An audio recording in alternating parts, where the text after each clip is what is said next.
কিরে কি হয়েছে? এরকম করস কেন? ঘুমাস নাই? কিছু না আম্মা, ওই যে ঘুমাসতেছে না। কেন ঘুমাসতেছে না কেন? কি সমস্যা তোর? সমস্যা কি তুমি বুঝো না? সমস্যা কি আমার খুলে বলতে হবে কেন ঘুমাসে না? আল্লাহ রে আল্লাহ, ভাত খাইলি পানি খাইলি এখন সুন্দর মতো ঘুমায় পড়বি, তোর ঘুমাসতেছে না কেন? আমার বল লাগে আমার ঘুমাসতেছে না, এবার বুঝছো? আমার বলে পাঠাও আমার কাছে। এই অসভ্য, কি কইতাছ তুমি এসব? মা এখানে, ভাবিরা এখানে, তুমি তাদের সামনে এমন কথা কইতাছ? তোমার কি লজ্জা শরম কইতে কিছু নাই? দাও তুমি গিয়া ঘুমাও, আমরা একটু জরুরি কথা কইতেছি, আমি পড়াইতে। তুমি কি আসবা নাকি আমি তোমাকে কোলে করে ওখান থেকে নিয়ে আসবো? সি সি সি সি, তুমি কি আমার মান ইজ্জত সব খাইবা নাকি? হ্যাঁ, তুমি ঘরে যাও, আমি আইতাছি, যাও। বুঝছি তুমি আসবে না, তোমার সবার সামনে আমার কোলে করে নিয়ে আসা লাগবে। দেখছেন আম্মা, দেখছেন আপনার পোলার যন্ত্রণা, আমি পাগল হয়ে যেতেছি আম্মা। আপনি তো মনে করেন আমি আপনার পোলারে সব শিখাই দেই, আপনার পোলা শুধু আমার কথা শুনে। আপনার পোলার এই পিতলা পিরিতের কারণে আমি কিন্তু অতিষ্ঠ হয়ে যেতেছি। আমার দুই চোখ যেদিকে যাবো আমি এদিকে চলে যাবো। যেদিকে দুই চোখ যায় চলে যাইবা, চলে যাইতে দিলেই তো। এখন কি আইবা? নাহলে আমি কিন্তু সত্যি সত্যি এসে তোমার কোলে করে নিয়ে যাবো। লজ্জা শরম করতে কিছু নাই। এখন আপনি কোন, আমি কি করবো? ডাক্তারছে যাও, নাইলে এতগুলো মানুষের মধ্যে তো আমার মান সম্মান কোনো কিছু রাখবো না। এক কাপ চা দে। দিমনে ভাই, আগে কোন তো আপনি কি আমার বাসার সামনে দিয়েছেন? তোর বাড়ির সামনে দিয়ে এই দোকানে আইলাম। খুব ভালো করছেন ভাই, আমার বাড়ির সামনে দিয়েছেন। কি করে আমার হেনা, কি করে আমার বউটা? তোর বউরে দেখছি রান্না ঘরে বইসা তরকারি কাটতাছে, রান্না বাড়ি করতেছে। আমার বউটা একা রান্না করতেছে, তরকারি কাটাকুটি করতেছে। 1.5 ঘন্টা যাবত বউটারে দেখি না, যাই বউয়ের চেহারাটা দেখে আসি। হ্যাঁ না, আমি আইতাছি। হে বেটা, কই যা? চা দে। চা আজকে বেসুম না, আজকে জানগা সন্ধ্যার সময় আইসেন, সবাই চা খাও মনে। বউয়ের কাছে যাবো। ও বউ, তুমি কই? হেনা কি করো? তুমি কি কানা? দেখো না রান্না বান্না করতেছি। আর তুমি না একটু আগে দোকানে গেছিলা, আবার বাড়িতে আইছো কেন? আরে ধুর, 1.5 ঘন্টাকে দোকানে গেছি, এতক্ষণ কি তোমার না দেখে থাকতে পারি? এই জন্য দোকানপাট বন্ধ করে তোমার দেখতে বাড়িতে চলে এসেছি। তোমার ব্যবসা বাণিজ্য তো চাঙ্গে উঠবে। এই যে কাস্টমাররা এসে যদি দেখে যে দোকান বন্ধ, তখন কি ব্যবসা বাণিজ্য হবে? বুঝছি, শুধু তো না খেয়ে মরমু। তুমি কথা বলো না তো আম্মা, তোমার একটা ব্যাপার আমি কিছুতেই বুঝতেছি না। তোমার শরীরটা খারাপ না, তুমি অসুস্থ না, এমন না তুমি লুলাপঙ্গ হয়ে বাড়িতে পড়ে আছো। তুমি প্রতিদিন আমার বউরে যে রান্না কেন করো? তুমি রান্না করতে পারো না? এটা তুই কি কইতাছিস? তুই আমার আপন ফুলা না সব ফুলা? বোর জন্য তোর এত পিরিত, আমার জন্য কোনো পিরিত নাই? আরে তোর বিয়ে করাইছি কিসের জন্য? বোর হাতে রান্না খাওয়ার জন্য তো না? তোর বউ থাকতে আমি কেন রান্না করতে যাবো? তুমি রান্না করবা, কারণ আমার বউ আগুনের পাশে থাকতে পারবেন না। এই চুপ করো, আমি আগুনের পাশে থাকলে সমস্যা কি?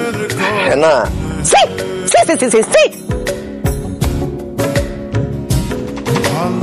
মাগার থোড়া থোড়া। সারা তুমি গায়ে হাত দিতেছো কেন? আম্মাই দেখলে এখন কি মনে করবো? যাও তো ঘরে যাও, আমার রান্না করতে দাও। আমি ঘরে যাব না, আমি রান্না বান্না করি, তুমি ঘরে যাও। তোমার রান্না করতে যদি আম্মাই দেখে, আম্মাই কি মনে করবো? আর ওই যে পাশের বাসার ভাবিরা কি মনে করবো? হ্যাঁ, যে যা ইচ্ছা মনে করুক, আমার বউ আগুনের পাশে বসে রান্না করবে, এইটা আমি মেনে নিতে পারবো না। আমি রান্না করবো, তুমি ঘরে যাও বলতেছি। এই ঘরে যাও কইতেছি, নইলে গরম পানি তোমার গায়ের মধ্যে ঢাইলা দিমু। থাক, তোমার কোনো গরম পাতিলের পানি আমার গায়ে ঢালা লাগবো না। তুমি যদি আমার রান্না করতে না দাও, আমি চুলার মধ্যে নিজে হাত ঢুকাই দেবো। কি করতেছো? পাগল হয়ে গেছো নাকি? তোমার জন্য এতই শখ হয়েছে রান্নার? আসো আসো, চলো। রান্না। রান্নাটাই তো করতে চাইছিলাম। আল্লাহ, ইয়া রহমানুর রহিম, এটা আমি কি দেখতেছি? হ্যাঁ, তুই রান্না করতেছিস? তুই বোর এত দরদ বুঝিস, আমার দরদ তো বুঝিস না। আজ 3 দিন 4 দিন ধরে আমি বলতেছি যে আমার শরীরটা ভালো না, আমার একটু ডাক্তারের কাছে নিয়ে যা, ওষুধ পানি দে। সেই সময় নাই।